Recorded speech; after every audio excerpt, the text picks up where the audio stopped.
Afraid of, afraid two, কখন কোনটাকে ব্যবহার করবে? অ্যাফ্রেড অফ মানেও ভয় পাওয়া এবং অ্যাফ্রেড টু মানেও ভয় পাওয়া, সেই একই রকমভাবে রয়েছে স্কেয়ার্ড অফ, স্কেয়ার্ড টু, এই দুটোরই মানে ভয় পাওয়া। তো আজকে আমরা জেনে নেব কখন কোনটাকে ব্যবহার করতে হয়। So stay connected with me till the end and let's get started. Okay, তো প্রথমে আমরা দেখে নেব অ্যাফ্রেড অফ। দেখো, অ্যাফ্রেড অফ কথার বাংলা অর্থ হচ্ছে ভয় পাওয়া বা ভীত হওয়া, রাইট? ভয় পাওয়া, হয়ে গেল। তাহলে অ্যাফ্রেড অফ মানে কি? ভয় পাওয়া, রাইট? তো কি বলছে দেখো, সে ভুল করতে ভয় পায়, সে ভুল করতে ভয় পায়, রাইট? তো আমরা এখানে লিখব হি ইজ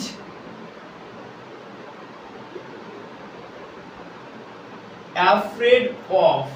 আচ্ছা, তাহলে আমরা অ্যাফ্রেড অফ বসিয়ে দিয়েছি। হি ইজ অ্যাফ্রেড অফ, কি করতে ভয় পায়? ভুল করতে ভয় পায়, রাইট? তো এখানে যে ভার্বটা আমরা নিব সেটা কি হিসাবে হবে? আইএনজি ফর্মে হবে, মেকিং মিস্টেকস। বুঝতে পারলে?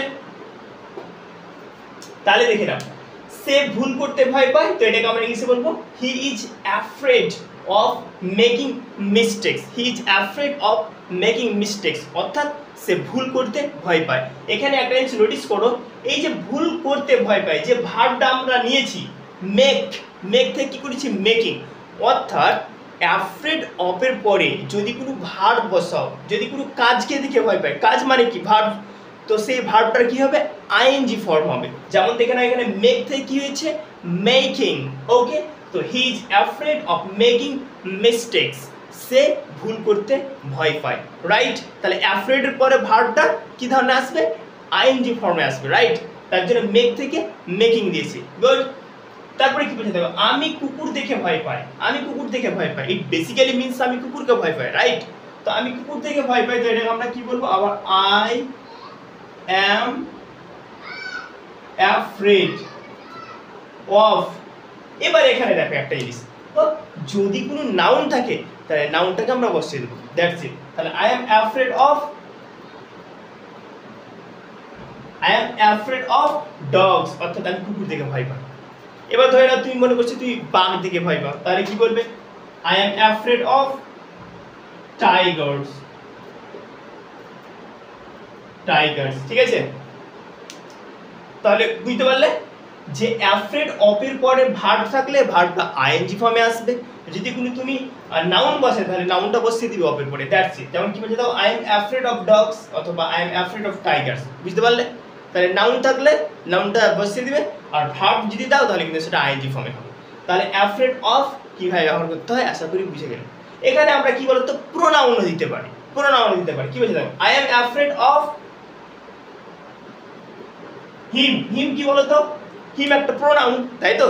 I am afraid of him, অর্থাৎ আমি তাকে দেখে ভয় পাই। হিম মানে কি? তাকে। এরকম তো হতেই পারে, এরকম ধরনের তো বাক্য আমরা বলে থাকি যে কি আমি তাকে দেখে ভয় পাই, ঠিক আছে? তো I am afraid of him, অর্থাৎ আমি তাকে দেখে ভয় পাই। তাহলে বুঝতে পারলে যে অ্যাফ্রেড অফ এর পরে ভার্ব থাকলে আইএনজি ফর্মে হবে, আর যদি কোনো নাউন থাকে তো নাউনটা বসিয়ে দিবে অ্যাফ্রেড অফ এর পরে, কিংবা প্রোনাউন বসাতে পারো, ঠিক আছে? যেমন আমি হিম প্রোনাউন বসিয়ে দিয়েছি, ক্লিয়ার? এবার আমরা চলে আসবো অ্যাফ্রেড টু। দেখো, অ্যাফ্রেড টু মানেও কি বলতো? ভয় পাওয়া।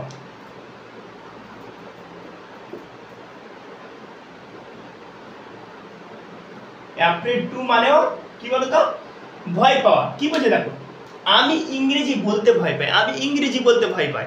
দেখো, ইংরেজি বলা মানে কি? একটা অ্যাকশন, অ্যাকশন বুঝাচ্ছে। তো আমি ইংরেজি বলতে ভয় পাই, তাহলে আমরা কি দেবো? আই অ্যাম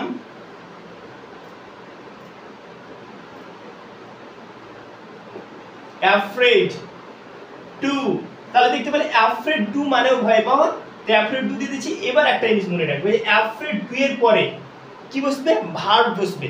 ভার্বটা কিন্তু আইএনজি ফর্মে বসবে না, ভার্বটা এমনি ভার্বের এক নম্বর ফর্মে বসে যাবে। I am afraid to speak. দেখো, I am afraid to speak English, অর্থাৎ আমি ইংরেজি বলতে ভয় পাই। I am afraid to speak English, আমি ইংরেজি বলতে ভয় পাই। এখানে একটা জিনিস নোটিস করো, এখানে অ্যাফ্রেড অফ এর পরে কি ছিল ভার্বটা আইএনজি ফর্মে, কিন্তু অ্যাফ্রেড ডু এর পরে ভার্বটা আমরা কি দেবো আইএনজি ফর্মে দেবো না, ওটা বেস ফর্মটাই হবে, ঠিক আছে। Afraid, I am afraid to speak English, দেখো অ্যাফ্রেড টু দিয়ে দিচ্ছি, তারপর স্পিক, এটা ভার্বের 1 নম্বর ফর্ম প্লাস ইংলিশ হয়ে গেল। এবার এখানে একটা মানে অ্যাফ্রেড অফ এবং অ্যাফ্রেড টু এর মধ্যে এটাই পার্থক্য যে অ্যাফ্রেড অফ এর পরে আমরা নাউন নিতে পারি, প্রোনাউনে নিতে পারি, যেমন ধরো ডগস, টাইগার, হিল, ওটা বুঝতে পারলে। আবার অ্যাফ্রেড অফ এর পরে ভার্বটা আইএনজি ফর্মে হবে, কিন্তু অ্যাফ্রেড ডু এর পরে কি হবে ভার্বটা শুধু 1 নম্বর ফর্ম বসে যাবে, ভার্বের আইএনজি ফর্মে বসবে না, এটাই পার্থক্য, ঠিক আছে। তারা ফুটবল খেলতে ভয় পায়, দেখো খেলা, খেলা একটা কি একটা অ্যাকশন কাজ, তাহলে ভার্বটা এখানে কি বলতো, এখানে যদি এটা হতো যে কি সে ফুটবল খেলতে ভয় পায়, তাহলে এখানে কি হতো ভার্বটা আইএনজি ফর্মে হতো, কিন্তু টু থাকলে ভার্বটা আইএনজি ফর্মে হবে না, কি হবে বলো তো, এটা হয়ে যাবে they are afraid to play football, they are afraid to play football, অর্থাৎ তারা ফুটবল খেলতে ভয় পায়, বুঝতে পারলে তাহলে পার্থক্যটা সিম্পল, মানে অ্যাফ্রেড ডু এর পরে ভার্বের বেস ফর্ম যেটা রুট ফর্ম সেটা বসে যাবে, অর্থাৎ ভার্বের 1 নম্বর ফর্ম বসবে, এটা কিন্তু আইএনজি ফর্মে আসবে না, আর অ্যাফ্রেড অফ এর পরে আইএনজি ফর্মে আসবে, প্লাস অ্যাফ্রেড ডু এর পরে আমরা কোনো নাউন কিংবা প্রোনাউন নিতে পারবো না, বুঝতে পারলে, দেখো অ্যাফ্রেড অফ এর পরে কি আছে নাউন কিংবা প্রোনাউন ব্যবহার করতে পারবো, কিন্তু অ্যাফ্রেড ডু এর পরে পারবো না, অ্যাফ্রেড ডু এর পরে শুধু ভার্বই ব্যবহার করতে হবে, কিন্তু সেটা কি হবে বেস ফর্মটাই হবে, মানে অর্থাৎ ভার্বের 1 নম্বর ফর্মটা হবে, ঠিক আছে। তাহলে আশা করি তোমরা অ্যাফ্রেড অফ এবং অ্যাফ্রেড টু এর মধ্যে পার্থক্যটা বুঝতে পারলে।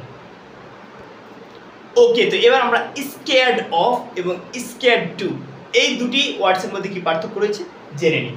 দেখো স্কেয়ার্ড অফ মানেও ভয় পাওয়া, আবার স্কেয়ার্ড টু মানেও ভয় পাওয়া, রাইট। তো আমরা প্রথমে স্কেয়ার্ড অফ এর আমরা ব্যবহারটাকে জেনে নিই। স্কেয়ার্ড অফ মানে কি ভয় পাওয়া, ভয় পাওয়া, ঠিক আছে। স্কেয়ার্ড অফ মানে ভয় পাওয়া, কি বলছে দেখো এবার, সে ভুল করতে ভয় পায়, সে ভুল করতে ভয় পায়, তো এটাকে ইংলিশে কিভাবে বলবে, তো এখানে আমরা দেখব হি ইজ স্কেয়ার্ড অফ, দেখো হি is scared of, scared of এর পরে ভুল করতে ভয় পায় মানে কি একটা অ্যাকশনের কথা বলছে, ঠিক আছে। তো এখানে আমরা যে ভার্বটা দেব সেটা আইএনজি ফর্মে হবে, হি is scared of making mistakes, he is scared of making mistake, অর্থাৎ সে ভুল করতে ভয় পায়। এখানে একটা জিনিস নোটিস করো, স্কেয়ার্ড অফ এর পরে যে ভার্বটা আসবে সেটা কিন্তু আইএনজি ফর্মে হবে, আইএনজি ফর্মে হবে, রাইট। তাহলে মেক থেকে মেকিং এসছে, ঠিক আছে। He is scared of making mistake, mistake সে ভুল করতে ভয় পায়।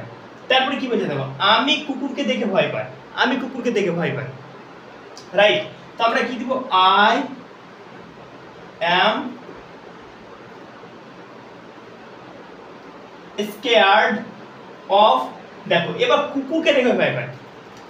এখানে একটা জিনিস নোটিস করো, এখানে হচ্ছে সে ভুল করতে ভয় পায়, মানে কোনো একটা অ্যাকশন কাজ, কোনো একটা কাজ করতে ভয় পাচ্ছে, আর এখানে কি দেখে ভয় পাচ্ছে, কুকুরকে দেখে, মানে তো কুকুর মানে কি ডগ, তাই তো কুকুর কথা অর্থ কি ডগ, তো ডগ তো হচ্ছে একটা নাউন, তার জন্য এখানে নাউনটাই বসে যাবে, এখানে কোনো ভার্বের আইএনজি ফর্ম বসবে না।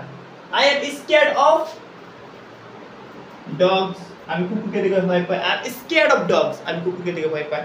অথবা তুমি যদি বলো আমি বাঘকে দেখে ভয় পাই, তো কি বলবে, I am scared of Tigers, I am scared of Tigers, আমি বাঘকে দেখে ভয় পাই। তাহলে দেখতে পেলে যে স্কেয়ার্ড অফ এর পরে যদি ভার্ব দাও তাহলে সেটা কিসে হবে, আইএনজি ফর্মে হবে, রাইট। যেমন আমি দিয়েছি মেকিং, ওকে। এবার মনে করো যে স্কেয়ার্ড অফ এর পরে যদি কোনো নাউন দাও তাহলে সেটা নাউনটা বসিয়ে দিবে, I am scared of dogs, I am scared of tigers, okay. এছাড়াও এগুলো নাউন বসে গেল, এবার আমরা পুরো নাউনও বসাতে পারি। এবার হয়তো তুমি বলছো যে আমি তাকে দেখে ভয় পাই, তাহলে কি বলবে, I am scared of him, আমি তাকে দেখে ভয় পাই। দেখে নাও হিম হয়ে গেল কি বলতো প্রোনাউন। তো আমরা কি দেখতে পেলাম যে স্কেয়ার্ড অফ এর পরে নাউনও বসতে পারে, প্রোনাউনও বসতে পারে, যেমন কিনা বসিয়ে দিয়েছি ডগস, টাইগার্স, হিম।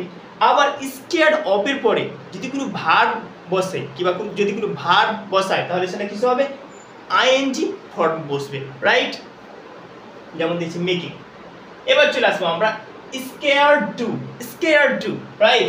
তো স্কেয়ার্ড টু মানেও কি বলতো, ভয় পাওয়া, এটা মানেও ভয় পাওয়া।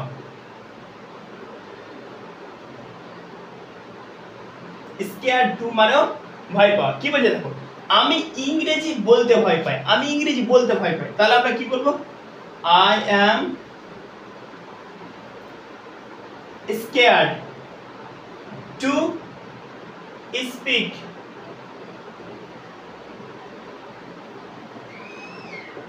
I am scared to speak English, অর্থাৎ আমি ইংরেজি বলতে ভয় পাই।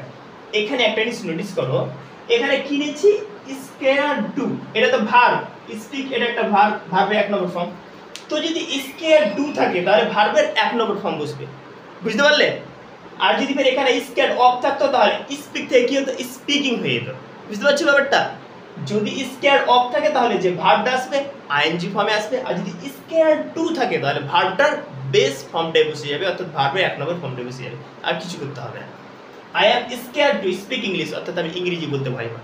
বাট যদি এখানে স্কেয়ার্ড টু এর জায়গায় যদি অফ থাকতো তাহলে কিন্তু স্পিকটা কি হয়ে যেত, স্পিকিং হয়ে যেত, অর্থাৎ ভার্বের আইএনজি ফর্মটা হয়ে যেত, বুঝতে পারছো?